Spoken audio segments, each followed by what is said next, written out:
لله رب العالمين والعاقبة للمتقين ولا عدوان إلا على الظالمين وأشهد أن لا إله إلا الله وحده لا شريك له وأشهد أن محمدا عبده ورسوله أرسله الله بالهدى ودين الحق بشيرا ونذيرا وداعيا إلى الله بإذنه وسراجا منيرا.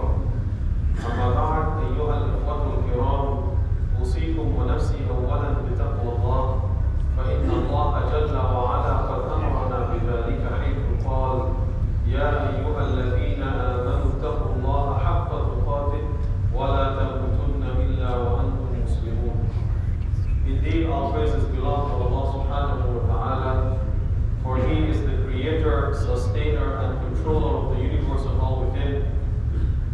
And surely the ultimate abode of eternal happiness is for those who are conscious and mindful of Allah, and we harbor no animosity except towards those who are bent to doing wrong.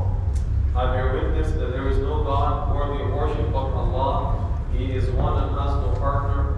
And I also bear witness that Muhammad sallallahu alayhi wa sallam is the servant and messenger of Allah, whom Allah sent with the religion of truth and with guidance, as a bearer of glad tidings and a warner, and one who invited to Allah and a shining example. Respected brothers and sisters, I remind myself, first of all, and all of you, of the need and the necessity for us to be conscious of Allah the Exalted. For Allah has ordered us to be conscious of Him when He said, O ye who believe, be conscious of Allah in a manner in which He deserves that you should be conscious of Him, and do not die except in a state of submission and surrender to Him. Having said that, brothers and sisters, in our lives there are events that are important to us. Events that we never forget and that we celebrate and we commemorate.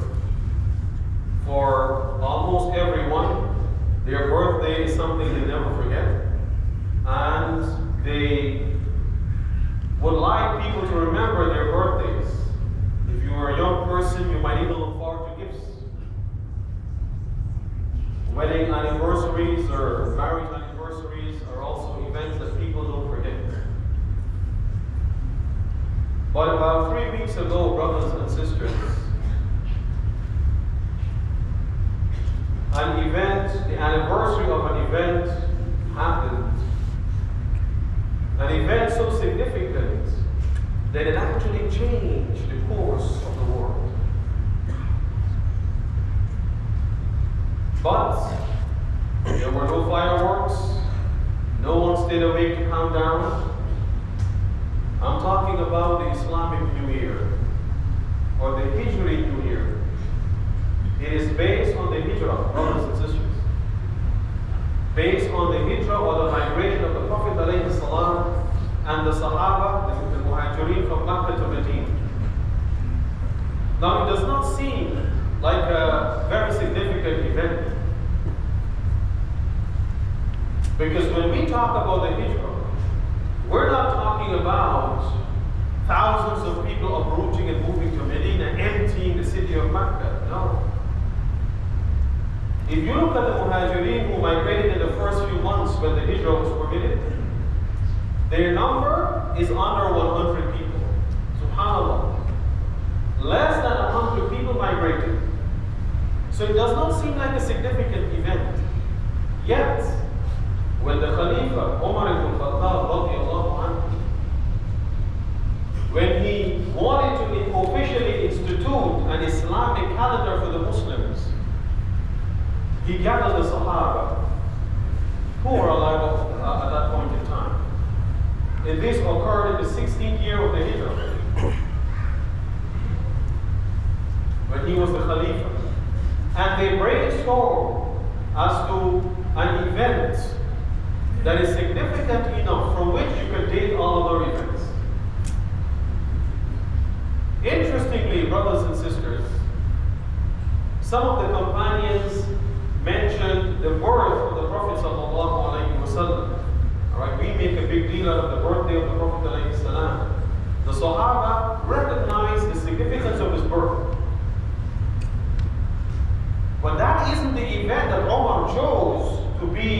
the event that would take other events. Some companions suggested the day he received revelation from Allah, the day he was commissioned as a messenger of Allah. That's a significant event. Others suggested the hijrah, the migration. And some even suggested the death of the Prophet ﷺ. So those were the four events, significant events, relating to the Messenger of Allah ﷺ that the Sahaba thought about. But in the end, the Khalifa radiallahu anhu, he chose the hijrah. And he told us why. He said, إِنَّ الْهِجْرَةَ فَرَّقَتْ بَيْنَ الْحَقِّ وَالْبَاطِلِ. He said, surely the hijrah is the event that clearly distinguishes between truth and falsehood. Now, like I said, brothers and sisters, if you look at this event, it doesn't seem like any big deal. It's not like a battle, right, between the Muslims and the non-Muslims and the Muslims won. That, for most of us or all of us, would be a decisive victory of truth over falsehood. So how can the Khalifa say that the hijrah is the event that clearly distinguishes between truth and falsehood? Well, we have to look at the lessons of the hijrah.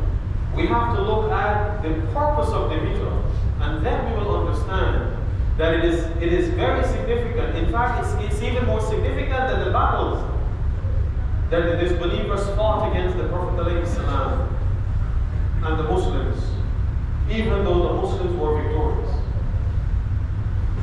The first lesson, brothers and sisters, of the hijrah that is relevant to all of us and will always remain relevant is that the most important relationship the individual has is with their Creator, their Lord, the Exalted. Can the brothers please fill in all the gaps and spaces so that we can accommodate brothers as they come in? The most important relationship a person has is their relationship with their Creator. So I ask myself and all of you, brothers and sisters, today, is that the most important relationship in our lives? Can we truly and honestly say that our relationship with Allah, that is the most important thing? That everything else is secondary? I believe that for many of us, there are other relationships that we deem more important. So when push comes to shove, we make certain choices. The hijrah showed that for the Prophet ﷺ and the Sahaba, there was no other relationship more important than their relationship with Allah. Which leads us to point number 2, and that is, there is no giving up on this relationship with Allah. In fact, for the Muslim, giving up is not an option. Because we believe in Allah, who has power over all things. And if anyone has the power to change any situation, it is Allah the Creator, no one else. So no matter how bad the situation might become, no matter how dire the circumstances may be, the hijrah teaches us we should never give up and lose hope in the help of Allah subhanahu wa ta'ala. Can you imagine, after 13 years in Mecca, only a handful of people had embraced Islam. And this handful of people were being tortured and persecuted. You know, it's one thing if a few people embraced Islam but they were left in peace to observe their new religion. But the Meccans didn't leave them alone. They pursued them and persecuted them and tortured them. 13 years. And just about less than 100 people are Muslims, subhanAllah. It would seem as if Islam is going nowhere. It will not survive. And then something as simple as a migration happened. Now what happened? Things changed. Things changed. The third lesson of the hijrah, brothers and sisters, is that since our relationship with Allah is the most important relationship, and we don't give up on that relationship, the third lesson is we you then must be willing to struggle and to sacrifice in order to protect that relationship. In other words, we should be willing to do whatever it takes to maintain that relationship. This is where the hard choices are, brothers and sisters. Because the Muslims could have stayed in Mecca, being tortured and persecuted and having to practice their Islam in private, in secret. But they chose to migrate, to leave their beloved city. They left their homes. Some of them even left all their wealth. Whatever they left behind in Makkah, Quraysh seized them. They never had any right to these things after. When the Prophet ﷺ went for Hajj, brothers and sisters, and the Sahaba asked him, they said, "O Messenger of Allah, where are you going to stay in Mecca? In your house?" He said to them, "Did Quraysh leave anything for us?" They didn't. But the Prophet ﷺ and the Muhajirin, they were willing to do whatever it takes, or whatever it took, to ensure that their relationship with Allah is maintained. That they could freely worship Allah be exalted. So are we ready, brothers and sisters, to do whatever it takes, to make the sacrifice and to struggle in order to preserve and maintain this relationship? Are we ready? Have we been doing this?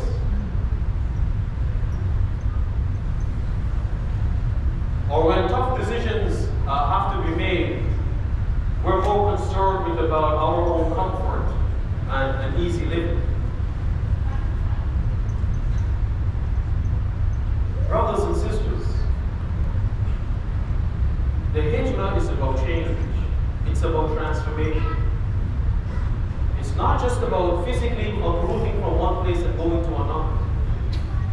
The Prophet ﷺ told us in a hadith that Imam Bukhari reports in his Sahih.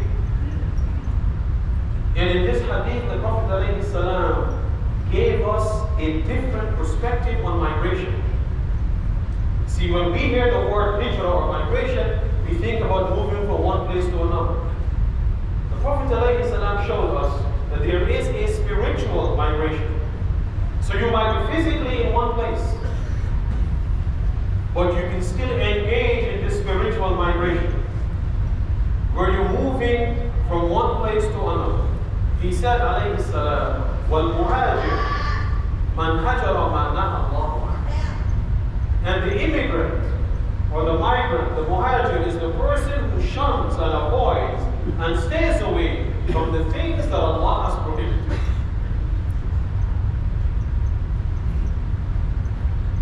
Where are we, brothers and sisters, in relation to the things that are prohibited? Have we embarked on that migration to slowly, we don't need to change overnight, slowly move away from the things that Allah has forbidden, going towards the things that are halal and Allah is pleased with? Brothers and sisters, if you smoke, this is the time to make a change. Are you willing to give that up? Because it is something that Allah has prohibited. Are you willing to preserve your relationship with Allah no matter what it takes? Are you willing to make a sacrifice and to struggle? If you don't show enough affection and love to your children, are you willing to start doing so? If you don't have a good relationship with your spouse, are you willing to change that? If you have issues with your parents, or your siblings, or members in the community, are you willing to rectify these relationships? Because this is what Allah has commanded. So, are we ready and are we willing to do what it takes to preserve our relationship with Allah subhanahu wa ta'ala? This is what the hijrah is all about. May Allah subhanahu wa ta'ala bless all of us. May He open our hearts and minds so that not only can we understand this wonderful message He revealed for the upliftment of mankind, But may Allah inspire all of us to live by this message and to conform to it. May Allah subhanahu wa ta'ala bless all of us and our families. May He keep us firm in the right path. May He protect us from giving in to temptations. And may He protect us, and our children especially, and our youth, from the evil plots and deviations of shaitan. May He accept from us our good deeds and forgive for us our mistakes. Can the brothers once again fill in all the gaps, please? أقول قولي هذا وأستغفر الله لي ولكم ولسائر المسلمين بكل ذنب فاستغفروه إنه هو الغفور الرحيم.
هي لك رضا ولنا فيها صلاح إلا يسرتها